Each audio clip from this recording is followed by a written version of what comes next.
Hola amigos, hoy en Motork os traemos de nuevo el 508 híbrido enchufable. Vamos a realizarle nuestra superprueba definitiva de enchufables para poder saber, por un lado, cuántos kilómetros se pueden recorrer en modo totalmente eléctrico y cuánto consume con y sin batería. Es la versión SW, la versión familiar, y además, como podéis ver, el tiempo no nos acompaña, es un tiempo muy desfavorable. Vamos a poder también comprobar pues cómo afecta esto de las temperaturas bajas para un vehículo como este. Bienvenidos amigos a Motork. Hoy os traemos una de esas carrocerías que tanto nos gustan, sobre todo por lo diferente, porque siempre estamos acostumbrados a ver mismas carrocerías sub, que está muy bien, pero lógicamente hay más vida, ¿no? Aparte de esto, hay muchas posibilidades y por eso nos gusta enseñaros toda la variedad que pueda ofrecerse, ¿no?, en el mercado. En esta ocasión, versión de 180 caballos, híbrido enchufable, así es que comenzamos.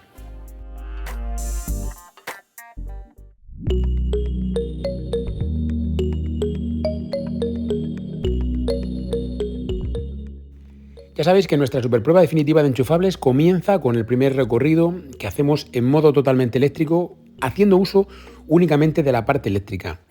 ¿Con qué cuenta este vehículo en la parte eléctrica? Bueno, este 508 tiene un motor eléctrico que rinde 110 caballos de potencia y que tiene 320 Nm de par. Vosotros pensaréis, ¿esto es suficiente para poder desplazarnos, para hacer recorridos? Y lo cierto es que sí. Tenemos que decir también que este es el primer trayecto, que lo hacemos en modo eléctrico y vamos por vía interurbana. Luego, en el siguiente recorrido, podremos ver cómo se comporta el motor eléctrico cuando circulamos a una velocidad más alta, en autovía, la velocidad máxima que permite, que son 120 km por hora, ¿no? Pero en este primer recorrido nos da para poder entender si podemos hacer un uso normal en este tipo de entorno y también, pues si por ejemplo tenemos algún tipo de problema para poder utilizar la climatización, que no es el caso, ¿vale? Sí que es verdad que hay vehículos enchufables que de algún modo requieren de la parte térmica para poder utilizar la calefacción.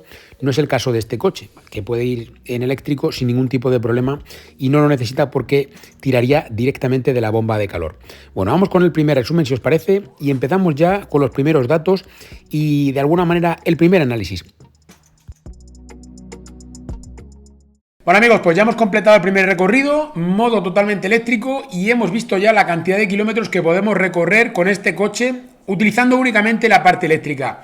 Hay que decir de este recorrido que hemos realizado, que ha sido lógicamente nocturno y que por otro lado estamos en una época del año en la que hace un frío que no es tan habitual, pero bueno, sabéis que son unos meses, hay que pasarlos y ya está, ¿no?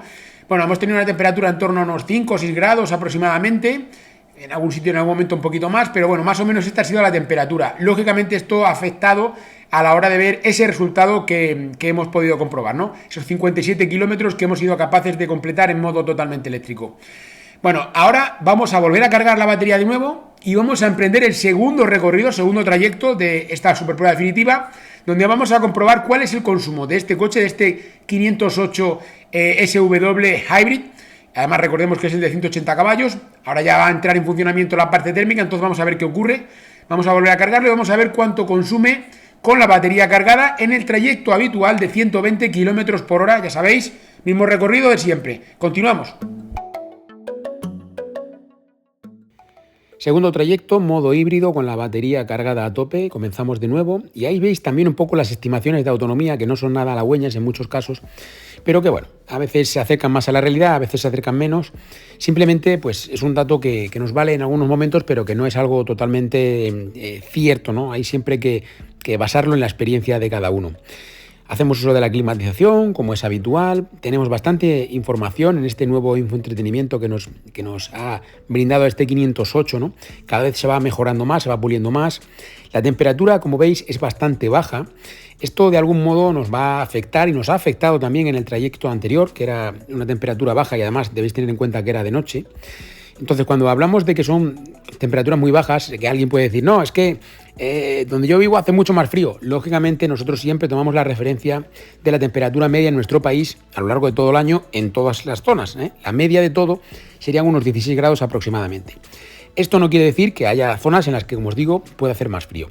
Dicho esto, en este caso concreto, si estamos en 2 grados, estamos a una temperatura bastante baja con respecto a la media. De todos modos, esto no es a lo largo de todo el año, esto ocurre durante 3-4 meses como mucho en todo el año.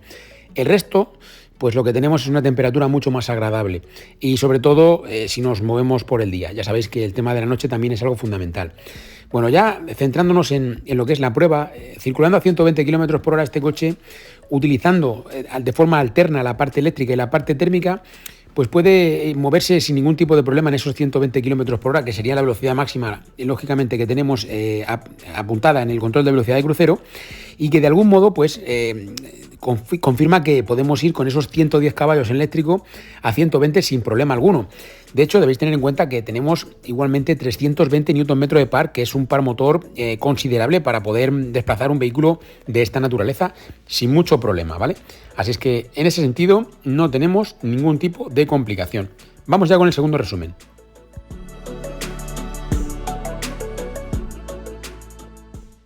Bueno, pues ya tenemos el segundo recorrido también completado.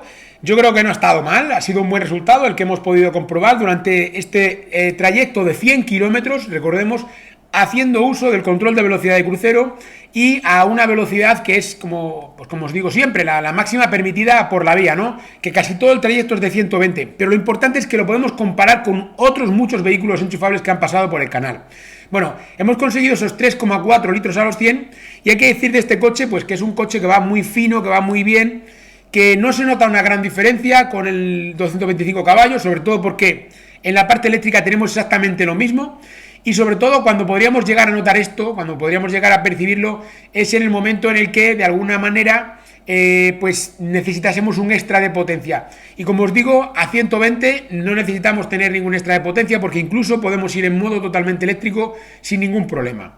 Bueno, ya tenemos el primer recorrido completado, que hemos visto en modo eléctrico, este segundo trayecto en modo híbrido con la batería cargada a tope, y ahora vamos a emprender el viaje de vuelta para comprobar el momento más complicado, más, bueno, pues diríamos que más comprometido para cualquier enchufable, que es cuando ya no tiene energía en la batería, es decir, que hemos agotado esa energía extra que habíamos añadido a través del enchufe, ¿no?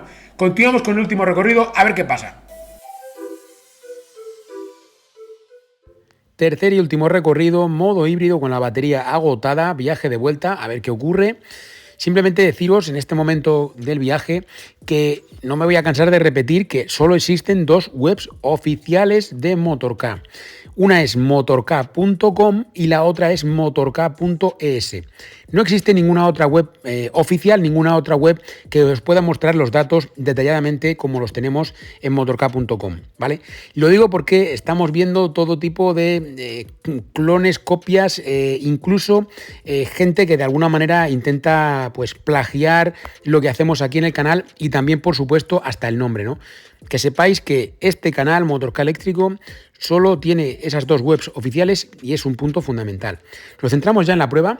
En este recorrido, en este trayecto que estamos viendo justo ahora, estamos haciendo pues un mayor uso de la parte térmica, como es obvio. De hecho, casi todo el viaje lo vamos a hacer pues poniendo más el foco sobre esta parte térmica, a pesar de que sigue siendo un vehículo híbrido, no es un vehículo térmico, y que de algún modo, pues si tenemos la posibilidad de utilizar el eléctrico, lo va a hacer.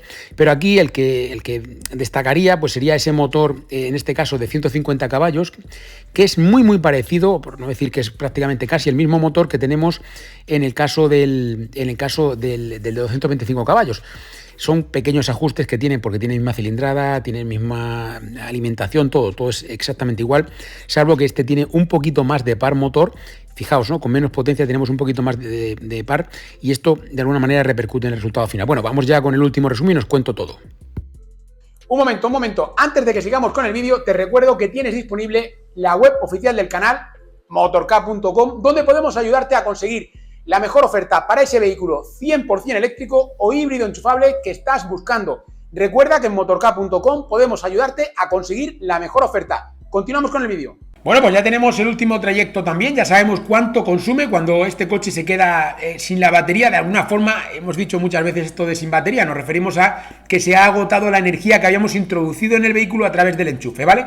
Lo cual no quiere decir que no siga siendo un vehículo híbrido, y de hecho ese consumo de 6,1 litros a los 100 es un consumo que da fe de que efectivamente es un vehículo híbrido, sobre todo teniendo en cuenta que hemos circulado, como os decía, en este viaje de vuelta, que es sobre todo más de cuesta arriba, y que además, pues lo hemos hecho con el control de velocidad de crucero en todo momento, como es habitual en este recorrido.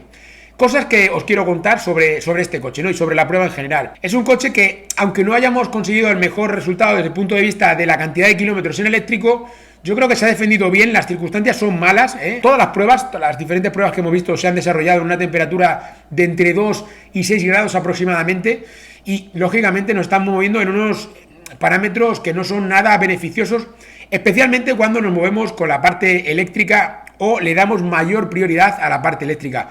¿Quiere decir que la parte térmica no sufra, por ejemplo, cuando tenemos una temperatura baja, que no vaya a consumir más? Lógicamente sí, pero un vehículo térmico, una vez que ya se ha calentado, pues normalmente el consumo suele disminuir bastante.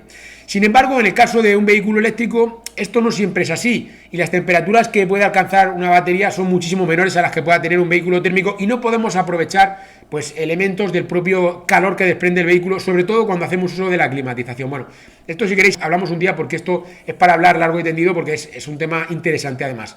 Bueno, ¿qué podemos decir en resumen de este coche? Bueno, lo que os decía, hemos sido capaces de completar una cantidad de kilómetros más o menos adecuada para las condiciones que son. Hemos tenido un consumo bastante contenido cuando hemos ido en modo híbrido con la batería cargada, es decir, en esos 100 kilómetros sabéis que vais a tener un consumo, yo diría que bastante razonable, incluso ajustado. Ya veremos cómo queda en el ranking, esto por supuesto siempre sabéis que va al ranking y ahí lo podéis comparar. Y luego por otro lado hemos visto que cuando no tenemos batería, el hecho de que tengamos un poco menos de potencia, pues bueno, tampoco nos ha complicado demasiado si hacemos pues una revisión de lo que vimos en su día con el 508 no familiar y más o menos estas características. Tampoco hay una gran diferencia, tampoco hay una grandísima diferencia desde el punto de vista de que tengamos la opción de 180 caballos frente a la de 225 que hemos presentado ya en más ocasiones.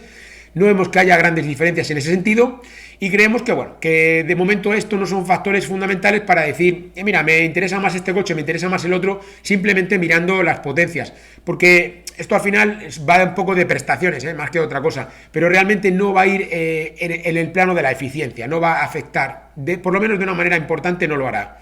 Bueno, cosas importantes también. Hay que decir que es una alternativa, sobre todo a pues, otra categoría de vehículos como puedan ser los SUV, a otro tipo de carrocerías, que es una alternativa porque tenemos un espacio considerable en el maletero, lo hemos podido ver al inicio, es un coche que tiene un buen maletero y que al fin y al cabo también tiene 5 puertas. Esto nos hace que tengamos una boca de carga bastante considerable, que podamos meter cosas ahí, objetos voluminosos y tal. Y tenemos pues un coche que más o menos es igual, pero que tenemos un extra en el maletero. Hay que decir que los vehículos familiares últimamente cada vez son más bonitos. Yo desde el punto de vista estético, pues bueno, sabéis que los diseños son, cada uno tiene sus gustos, pero os he de decir que los vehículos familiares a mí cada vez me gustan más. Era una categoría de vehículos que a mí nunca me había gustado, pero que últimamente vemos que tiene su cosa. Al final son coches bonitos, en muchas ocasiones, y hay que tener en cuenta que lógicamente no vamos a encontrarnos con un coche que sea desde el punto de vista estético pues muy feo, ¿no? No es así, ni mucho menos, es un coche bonito. En definitiva, una opción interesante para aquellos de vosotros que necesitéis un poco más de espacio, que no os gusten tanto los SUV y que bueno, pues es una opción más, ¿no? Con un resultado muy parecido al que hemos visto de otros vehículos con esta plataforma, es decir, no nos ha penalizado el hecho de que tengamos una versión familiar. Bueno amigos, hasta aquí el vídeo de hoy, espero que os haya gustado como siempre, like si os ha gustado. No olvidéis suscribiros al canal, muy importante, buscad por aquí abajo un botón que dice suscribirme, que no os cuesta nada, que es totalmente gratis. También daos ahí de alta en las notificaciones, en la campanita me refiero, para que os lleguen las diferentes notificaciones y así sois los primeros en ver los vídeos que vayamos publicando. Por supuesto, compártelo con vuestros amigos, con vuestros colegas, con todo el mundo, compartidlo en WhatsApp, en Facebook, donde estéis, en todas partes, compartidlo, por favor. Nos vemos en futuros vídeos.